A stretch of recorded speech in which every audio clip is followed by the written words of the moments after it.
Today I will be reviewing a grilled cheese that I made in my house. I will be dipping it in Heinz tomato ketchup.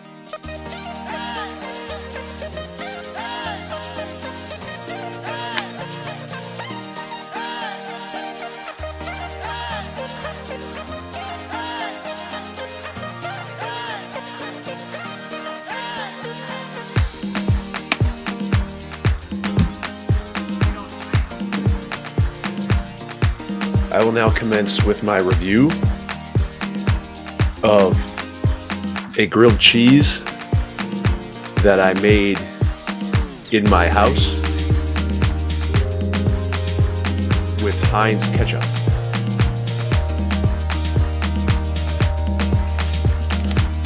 If you'd like to follow my recipe, I used bread and cheese.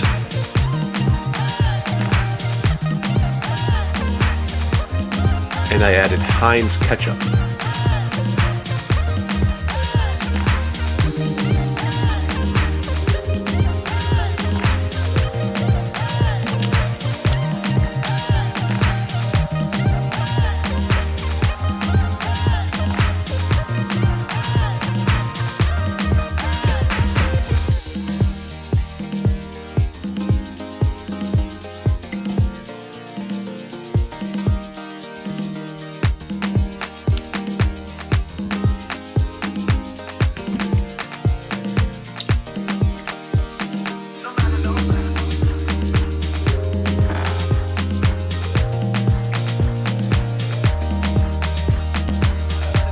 It's good.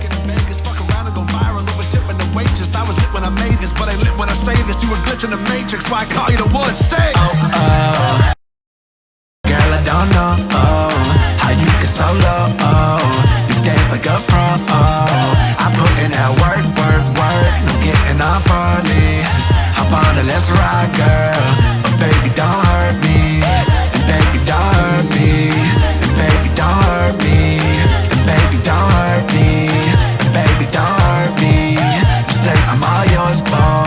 I say I'm not worthy. I give you my heart, girl. But baby, don't hurt me. But baby, don't. Wow, that's just so scandalous. And you know another player couldn't handle it. So you shaking that thing like who's the ish? With a look in your eyes so devilish. She like to dance to my hip-hop bops. Ain't a pro, but she know I'm the next to pop. And she do it so good when she ride the cause shorty living la vida loca. She had dumps like a truck. Thighs like what? Baby, move your butt. I think I'll sing it again. She had dumps like a truck. Thighs like what? Yeah, and I ain't even bashful. Hold up, wait, what's your name? I ain't even asking, but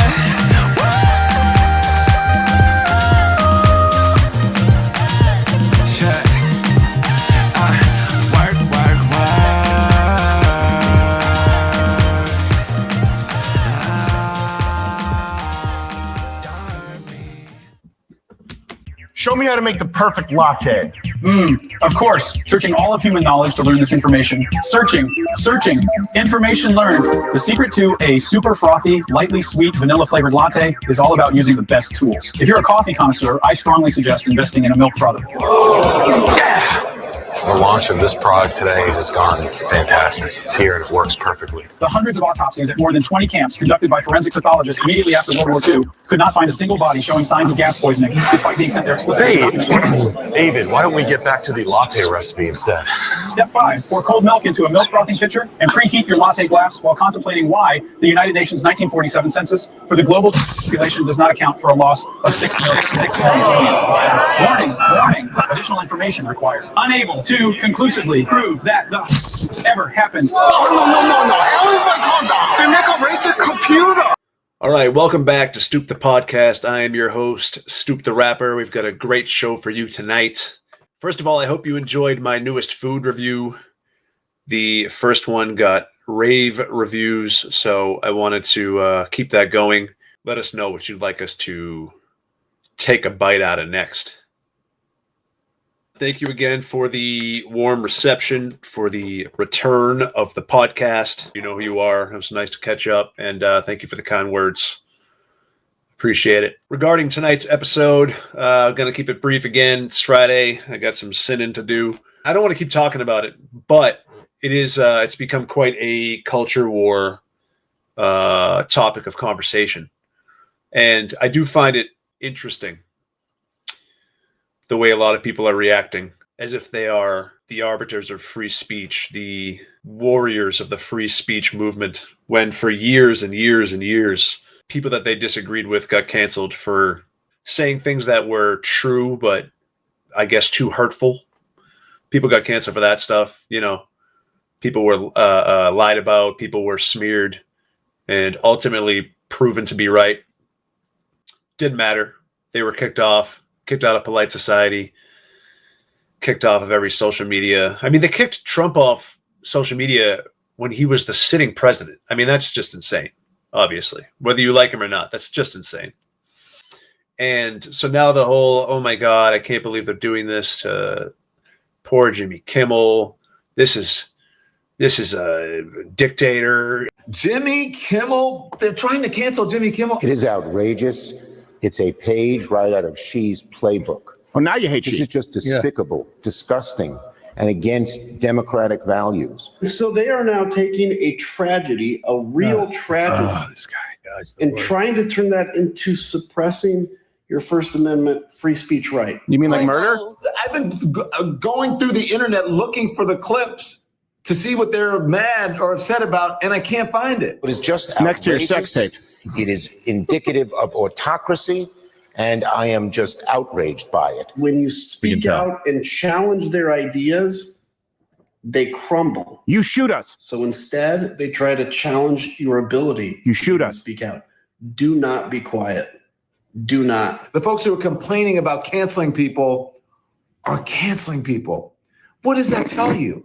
This That is you're gay? a red line that has been crossed for our industry, for the First Amendment, for the right of people to speak.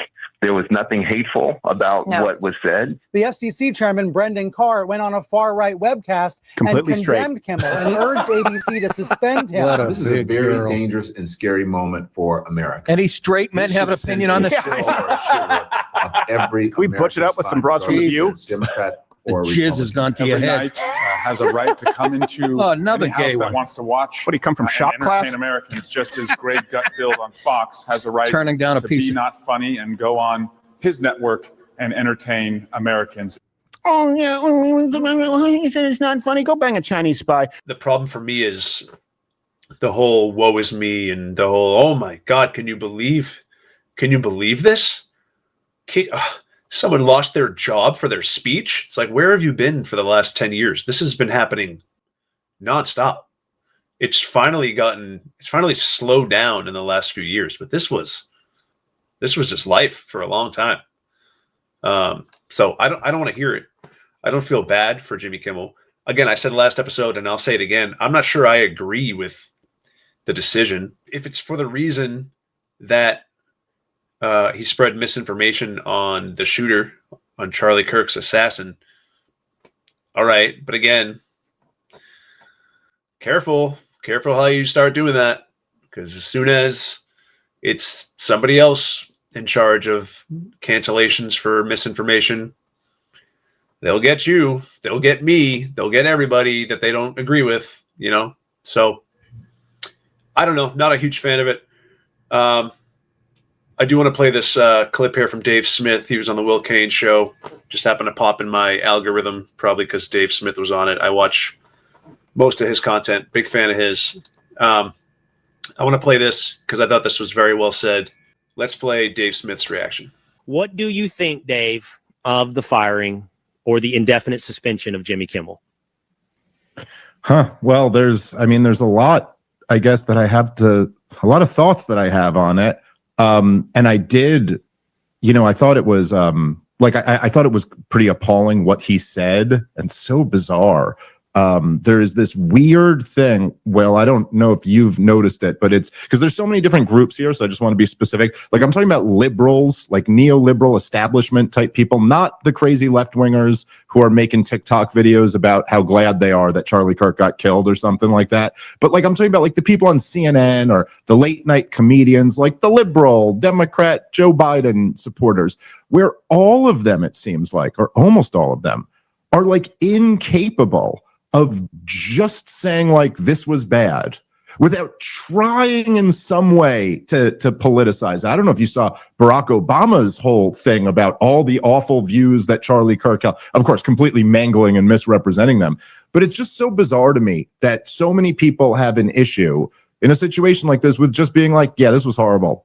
Like, I don't know. Listen, I'm, you know, this is not a political statement. If AOC had gotten shot in the neck and executed in front of a bunch of people, I wouldn't lead with, I really disagreed with her on the Green New Deal. But, you know, because even though I really do, because the only comment would be, oh my God, this is horrific. Like she was an innocent person. She had a family. This is horrible. Anyway, so Jimmy Kimmel, of course, did this weird thing where he tried to make the bit about how it reflected poorly on MAGA trying to cover for one of their own. It didn't even make sense. There was no reason to suspect this was a MAGA guy who did this. All of it was dumb. I will say that I don't like the federal government or any government official to ever be talking about speech ever. I don't think any pressure should be put from the government on corporations. This is just, that is not what a professed free society does. And I think it's truly like a betrayal of the legacy of Charlie Kirk. For anybody, the idea of talking about hate speech, saying the word hate speech from the attorney general, that's how we're remembering Charlie Kirk. That does not seem right to me. And I wasn't his closest friend, but I knew him and was pretty familiar with his work. And there is something profoundly wrong about that. So yeah, very well said. Great points. In my opinion, you may disagree. I mean, you can find montage after montage, and maybe I'll play one in here, of people celebrating when Tucker Carlson was fired. Or that's right. Fox News has severed bow ties with Tucker Carlson. After all these years, they are parting ways, which means he was fired. I mean, that's really what parting ways means. Regulation in terms of what's allowed on air and what isn't. And when you look at what Tucker Carlson and some of these other folks on Fox do, it is very, very clearly incitement of violence. He's already on a plane to Moscow to meet with his manager. But what a shock. I mean, what an absolutely delightful shock this is. Saying that people on the right should be deplatformed. They should be kicked off social media. Here's what it doesn't say: that private, non-governmental organizations are required to host your speech on their platforms or promote all of your content. No private entity is obliged to help you get your message out. Alex Jones. He is the founder of InfoWars, and he is now feeling the heat himself. YouTube, Facebook, and Apple all announcing they're removing his content from their platforms. No government pressure there. None. Apple and YouTube were well within their rights to boot Jones from their platforms. ABC decided to cancel their highest rated show, Roseanne, following a tweet in which Roseanne compared an African-American woman, a former advisor to President Obama, to an ape, which did not sit well with ABC management or anyone with a brain, really. We're going to have to figure out how we rein in our media. Don't say rein. So that you can't just spew disinformation and misinformation. It's one thing to have differing opinions, but Sure. It's another thing entirely to just say things that are false. We truly are living in a zero tolerance world right now. These networks really don't want to be involved with anyone who can be perceived as controversial by any viewer. So even if you go on air and you make an apology, sometimes that's just not enough these days. Deplatforming works, and it is important. And there you go.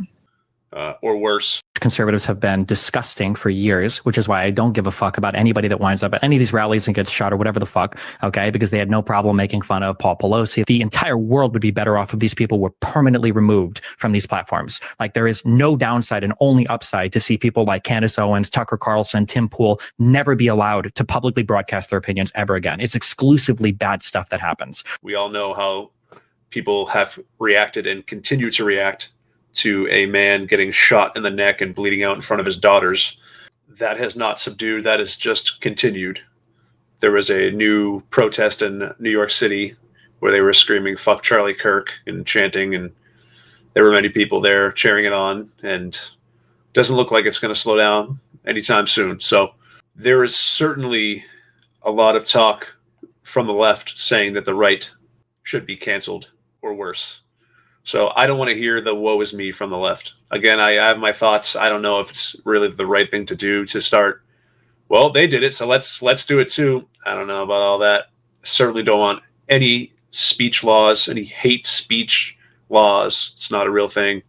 Don't want anything like that. So the reaction is just becoming unbearable. These same people that could either not be bothered to say that it's a tragedy that Charlie Kirk died, regardless of where they stand politically, these same people that could not even give that grace, could not even just give that, just a little, just give me that little, hey, that, you know, he's not on our team, so to speak, but this was a tragic event and violence is never the answer. Just like, that's the bare minimum, right? That's the bare minimum. Most people that you'll see in these montages couldn't be bothered to say anything even that small. And if they did speak about Charlie Kirk, it was usually like Obama did, just to bring up all the things they disagreed with him on.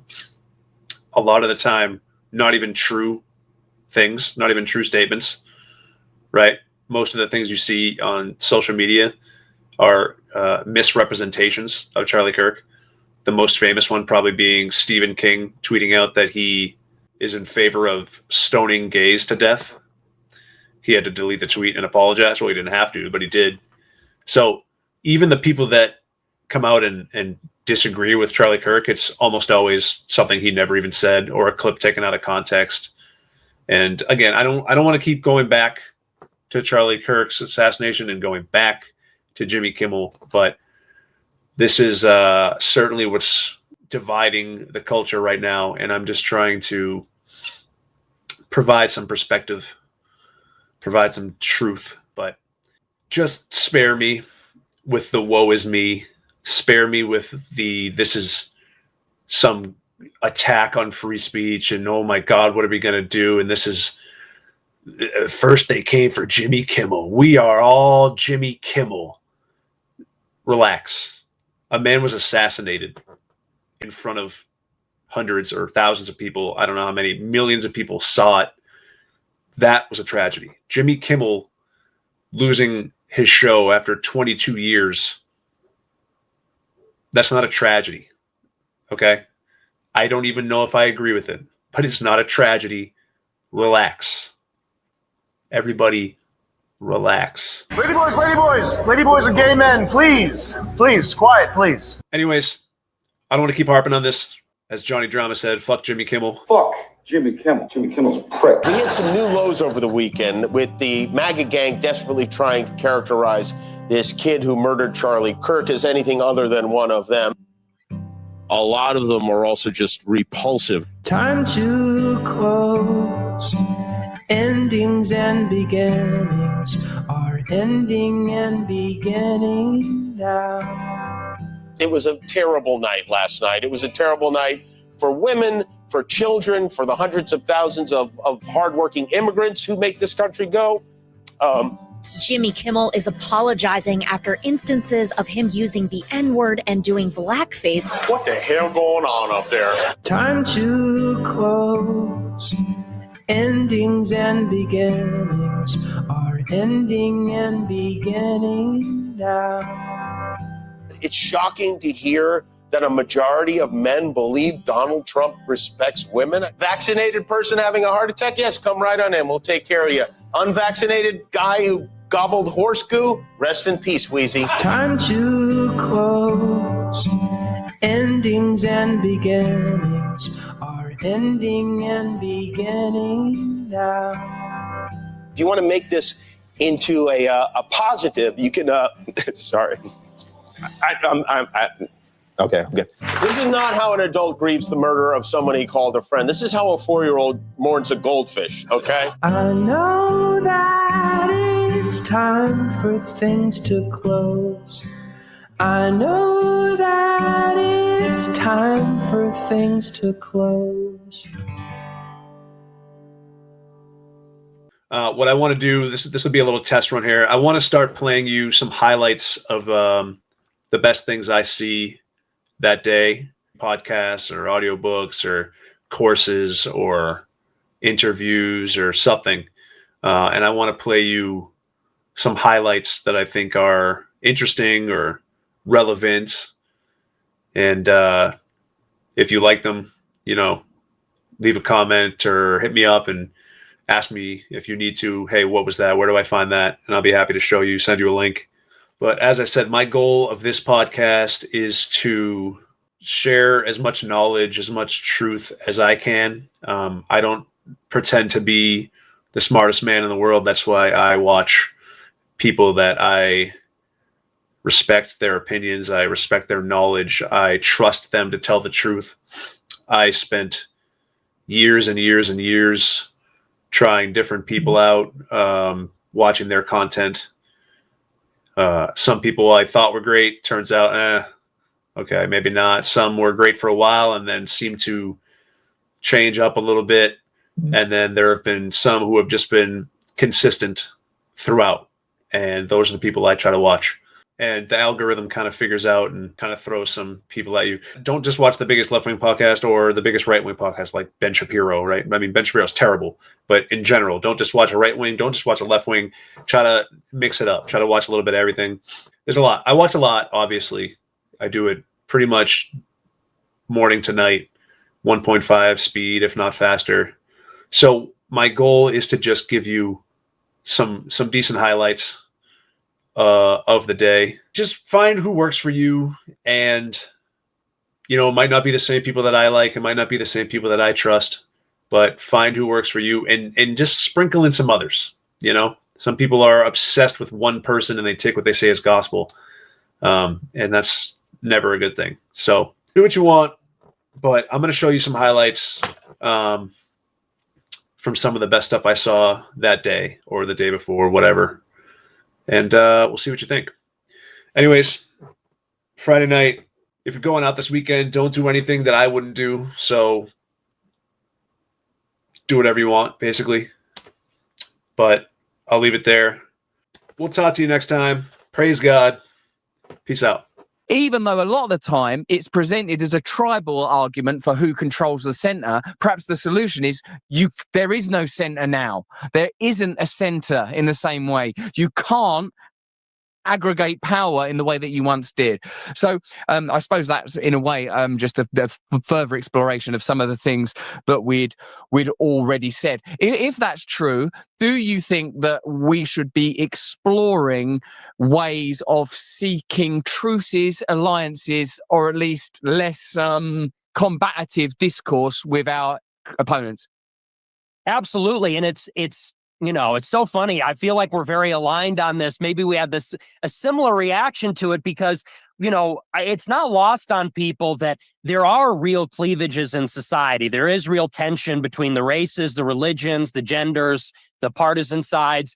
And so the powers that be did not create those tensions, but they do exacerbate them all the time. And they exacerbate those tensions for, that's where the word conspiracy comes from, for a sort of unseen, concealed agenda, which is convoluted and sophisticated. It's not easily accessible. And I got the sneaking suspicion that is what this provided, which was an opportunity to drive the right against the left, especially when there does seem to be maybe some consensus forming. I know a lot of my clips are becoming popular among liberals and left-wing people because of my criticisms of the Trump administration, of the conduct in Israel. And to the extent that there's a horseshoe, or a far right, far left, maybe realizing they have something in common, this gets in the middle of that process and says, no, we're going to see now a rerun of the right versus the left. And now the right has got to puff up their chest and get angry at the far left.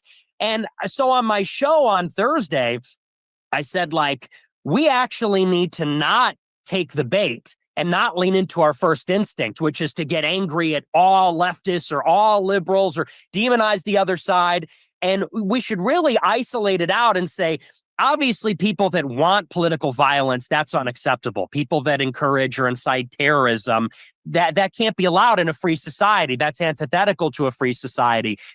And we should take the opportunity actually to show magnanimity and benevolence to the other side and really kind of stand against any forces that would try to use this to manipulate us, because they really count on people, because it is so sensational, to get whipped up in the moment and then become irrational. Maybe a week ago, people realized right and left might be an artificial divide that they kind of exacerbate when it's convenient. When you see someone get their neck exploded like that, it suspends reason, people forget, and they just want to see the other side pay. So I do think it's an opportunity to, and although it's difficult for the right, find some consensus, not necessarily with the people that want to shoot us in the head or disrespect a vigil or something like that, but with people that want to see America succeed. And they exist on the left also. You represent, I think, an interesting point of view where on one hand, you told me, Will, I don't want unity with people who can't acknowledge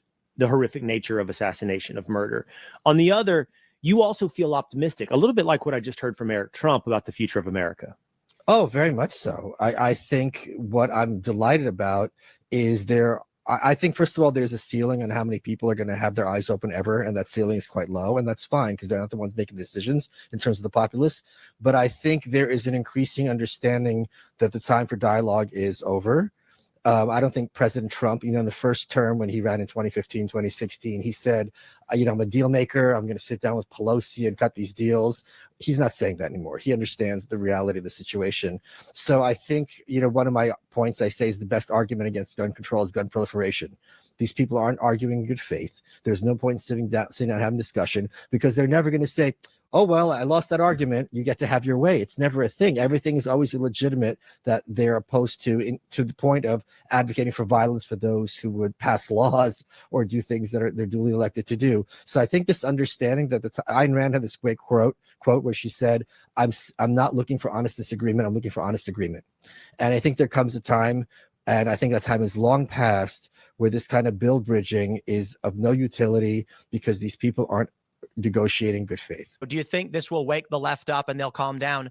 We've already seen the inverse. It's a green light for them. Yes, let me tell you, there would have been one acceptable response from the left, and only one.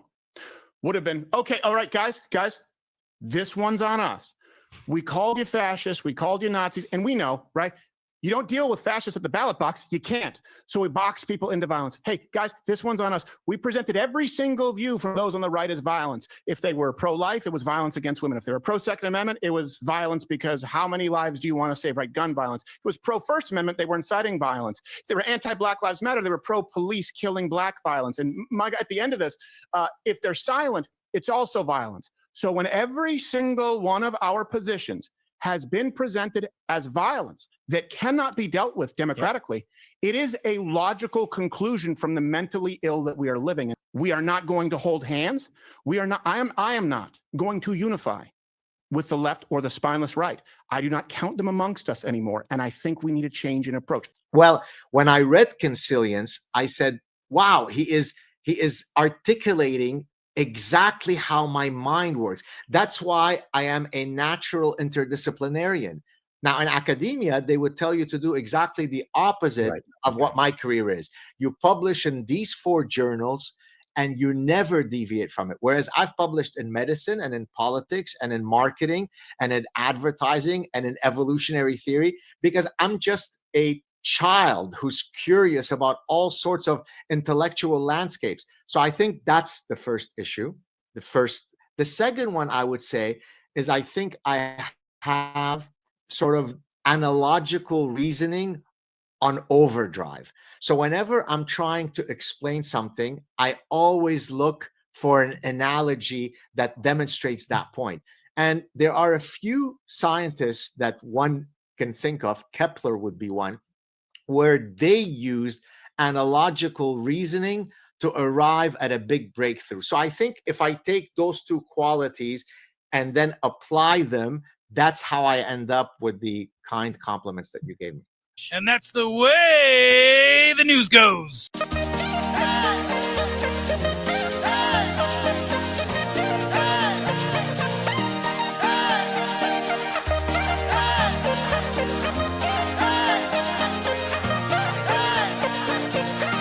Hey, she the baddest of the crew, and she roll deep. I said, baby, are you woke? She said, she don't sleep.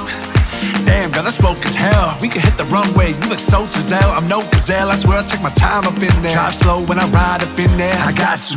Let me tell you all the things I'll not do. Come and take a seat, let's stoop spit, I'm too slick.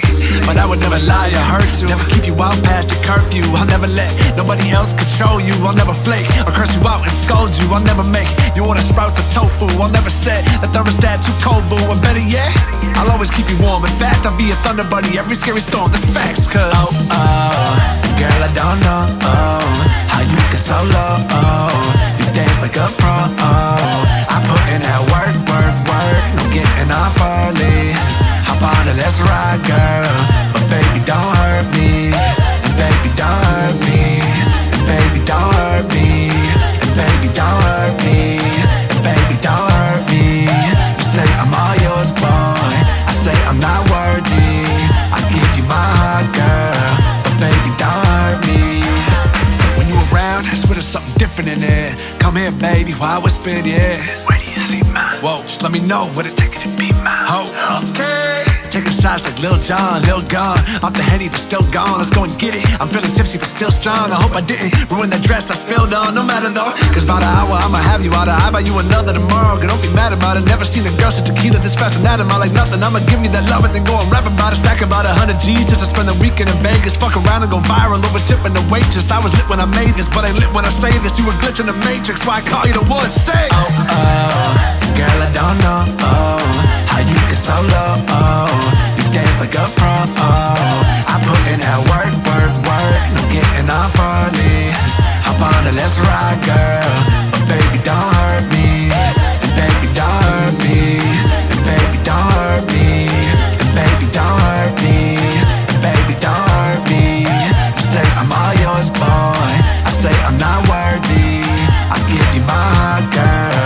But baby, don't hurt me. But baby, don't. Like and subscribe for more food reviews.